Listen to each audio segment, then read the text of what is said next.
do do do do do do do do do. Starting a stream, all live with tea and bad lighting. I haven't figured that part out yet. Oops. I should tweet out to everybody. Let me see here. Where's my...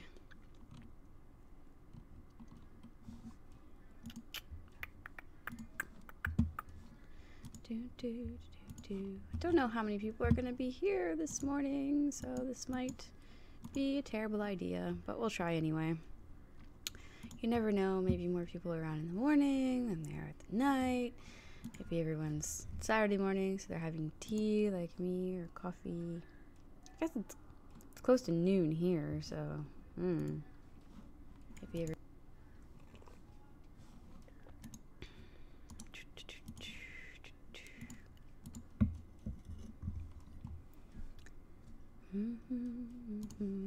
All right, let's just tweet out.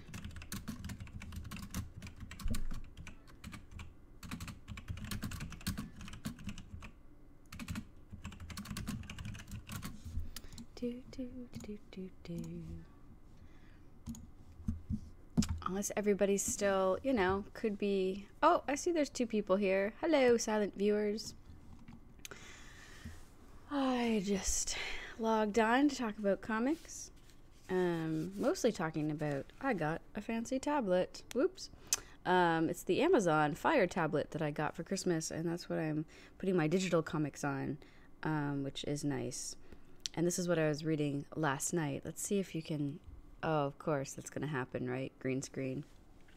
I noticed there's a little blotch on my screen, and that's because the sun's coming through the other window, and I can't get it to go away, because I usually do this at night. So maybe green screen is probably not the way to go for this particular live stream. Oops. Oh, well. But I'm reading the Hellraiser Complete Omnibus Volume 1, and it's the one that started on Boom in 2011, and it continued until I think 2014. So it's massive, and this is the Omnibus Volume 1. And it's got, you know, our favorite Pinhead, and basically Christy has found other survivors of the Hellraiser experience of the device, the little music box, puzzle box, and they're destroying them, all of them. So all around the world, there's all these different kind of things that can call the Cenobites forward, and Christy and her survivors, one's like an escort, one is a priest, one doesn't seem to be anyone special or in particular at all, and they're going around, they're collecting these different devices to call the Cenobites, and they're destroying them so that they think that this will keep them from coming into Earth and attacking other people. I don't think it's going to happen that way. While Pinhead is actually trying to find a way to get out of hell. He wants to be mortal again, wants to see, wants new experiences. Can't remember what it's like to be mortal, I guess. So anyways, this is what's happening. And I'm only like 50 pages in, so I'm only like 3 or 4 actual issues into the 550-page omnibus. But it's pretty cool. And I've never read the Hellraiser series. I'd read, of course I've seen the movies, and I was always a huge fan growing up. I really liked the Hellraiser movies. I remember I had them on VHS, and it was like, ooh. But I, in particular, had really liked Nightbreed, and a couple years back, I believe it was on Boom as well. I think all Clive Barker's series from the last like 15 years have been on Boom by Boom Studios only. I think they have the rights or something to it. Anyways, it was the Nightbreed series, and Riley Rossmo was contributing art to it, and it was really, really cool.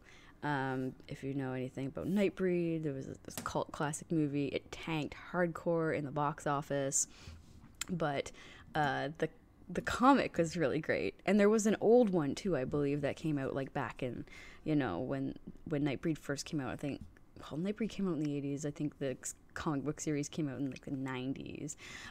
But it was pretty interesting. But the latest one that came out, and I think it was like 2013, 2014, probably when this Hellraiser series was ending. It was really good. It was good. I liked it a lot. It explored a lot more than the movie did for the Nightbreed kind of characters and stuff. Had some backstory in there and all that good stuff.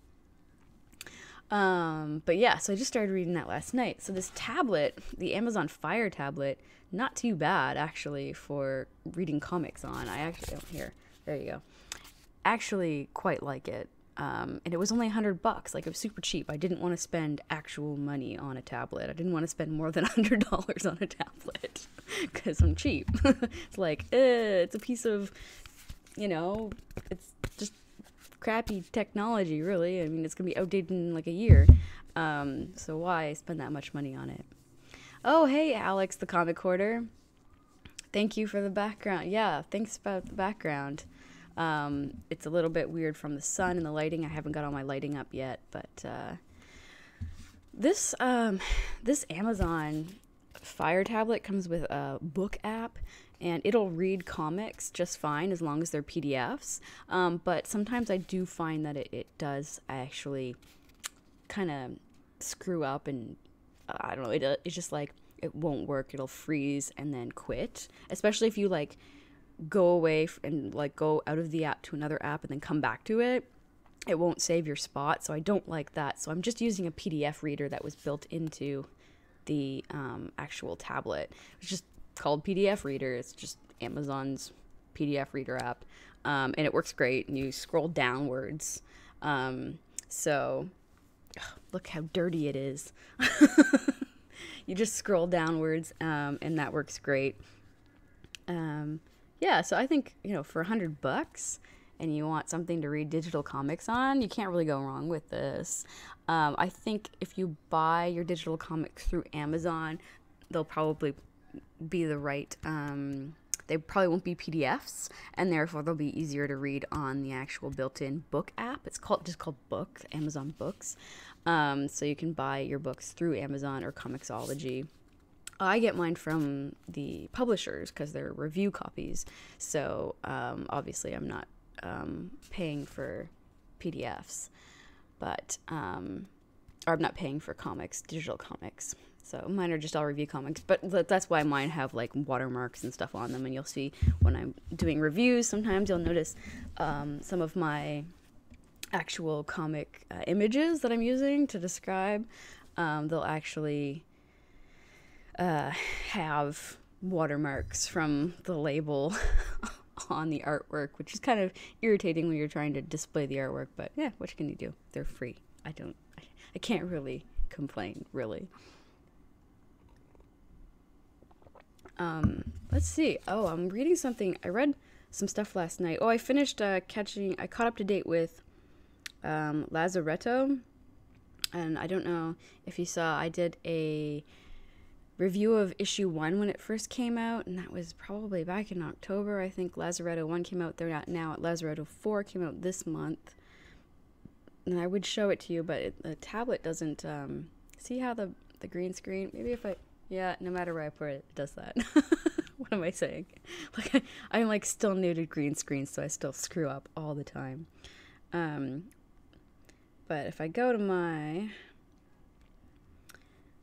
apps, oh, I don't want to lose my spot here. Damn it. Let's just put that down then. I was reading the rest of Lazaretto, so there's one more issue of Lazaretto, and then it's over. But it's pretty cool, and it's the one where there's a outbreak of a new virus, a new flu virus, that's making people kind of delirious and sick. of course, they die. But it's very mysterious, and they don't know if it's actually killing people or not. Like, if the virus is killing people, or if it's causing people to basically become delirious and kill other people. So they don't really know that yet. We don't know. So that's the interesting kind of part there. So that one's from Boom Studios as well.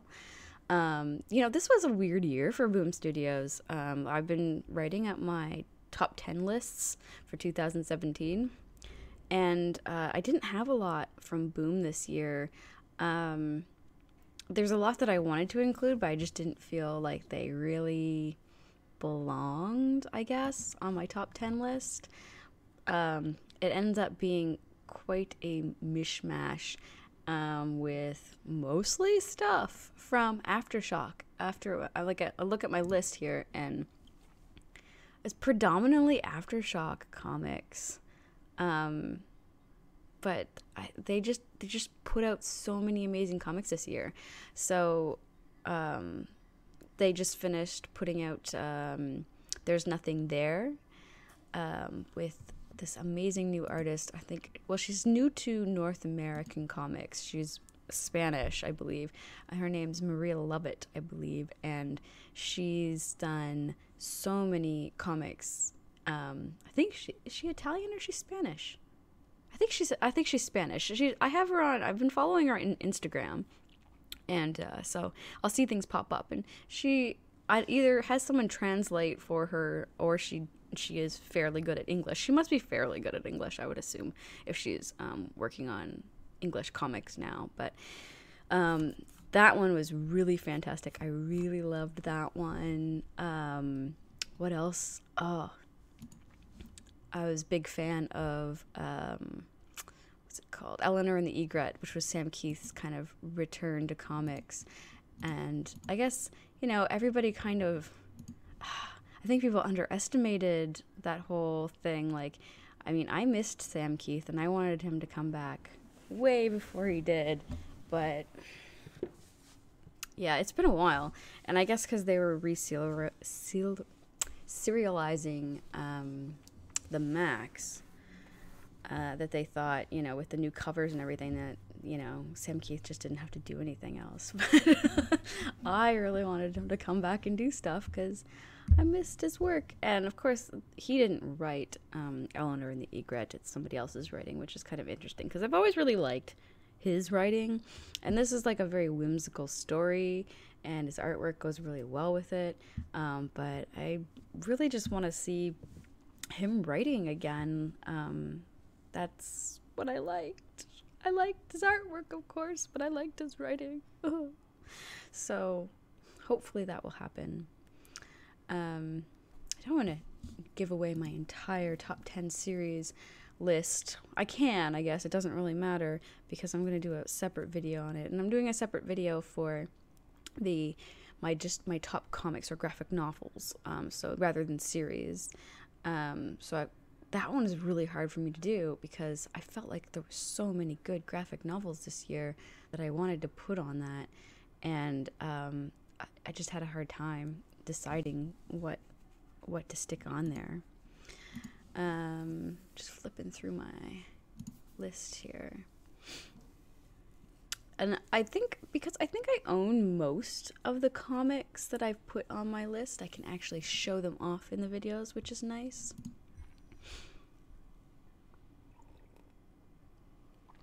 But I wasn't too sure or keen about whether or not I should do these kind of early morning live with tea kind of videos. And I thought it would be fun to do, like, once a week on a Saturday. I'll leave this up so that people can give me their feedback on, whether or not they like that idea.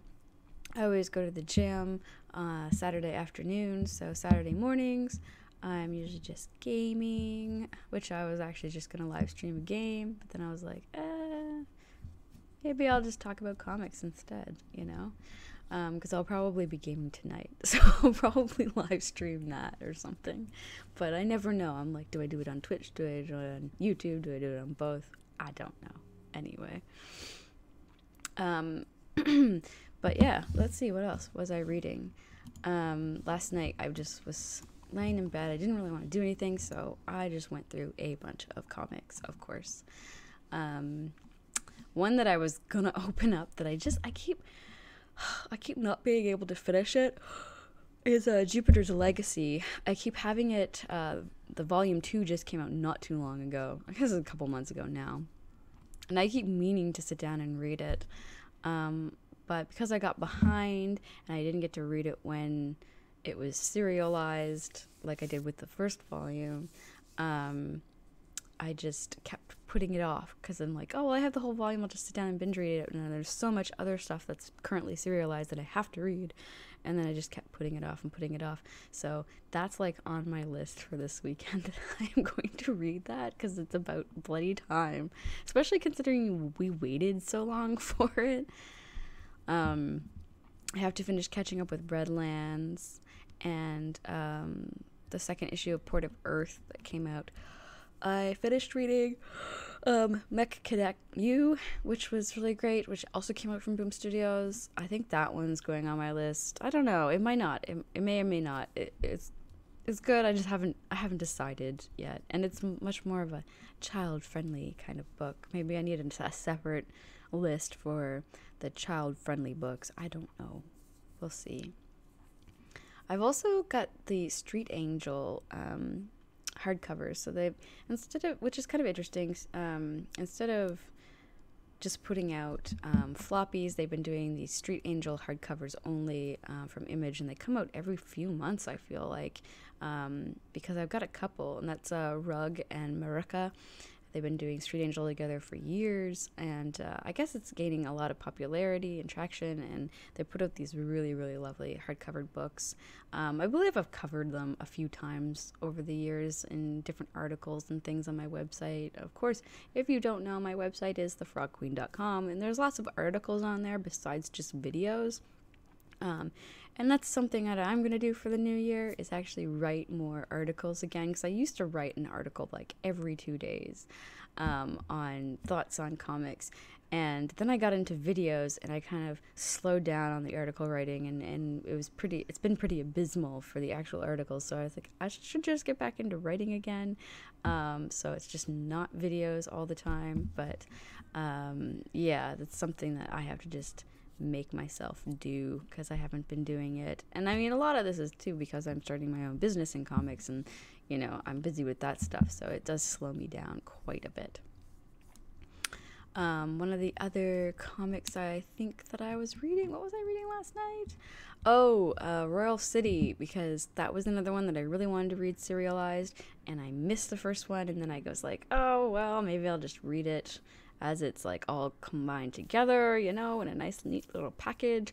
But of course now it's being serialized again, so we're up to, I think, issue 8. So yeah. I'm really behind in that one, and I love Jeff Lemire, or Lemire, or however you say it. I'm always going to say it wrong. I had an opportunity to meet him at the TCAF, Toronto Comic Arts Festival, and missed him. Every time I tried to meet him, he was just not at his table, and I didn't really know what he looked like in person, so I couldn't like spot him out and around. But yeah, I just had like really bad luck and kept missing him, and he was the one person I really wanted to meet that I hadn't met previously, that I really wanted to meet in person, and I just could not make it happen, which was rather frustrating. Anyway, hopefully going to TCAF again this year. I need to get on that like immediately, because it's coming up. It's like only like 4 or 5 months away, so I have to figure that out, because I'm not sure how that's gonna work. And it's really actually quite expensive to travel from Nova Scotia all the way to Toronto. Yeah, I was lucky last year. I think I had frequent flyer miles or something that were like left over from like years of, like, I hadn't flown in years, but I used to fly all the time. So maybe maybe that's why it was cheaper for me last year. I don't remember. Anyway. I think that's it for this little live stream. I'm just keeping it short and sweet, but I think I'll do like kind of like half-hour Saturday morning live streams, and maybe they'll catch on and people will come out and chat. I'm not sure. Everybody should just let me know what they think in the comments of this video down below, And if you like the idea of these early morning live streams, then please let me know. If not, if you think it's trash, you can let me know that too. Okay. Anyways, until next time.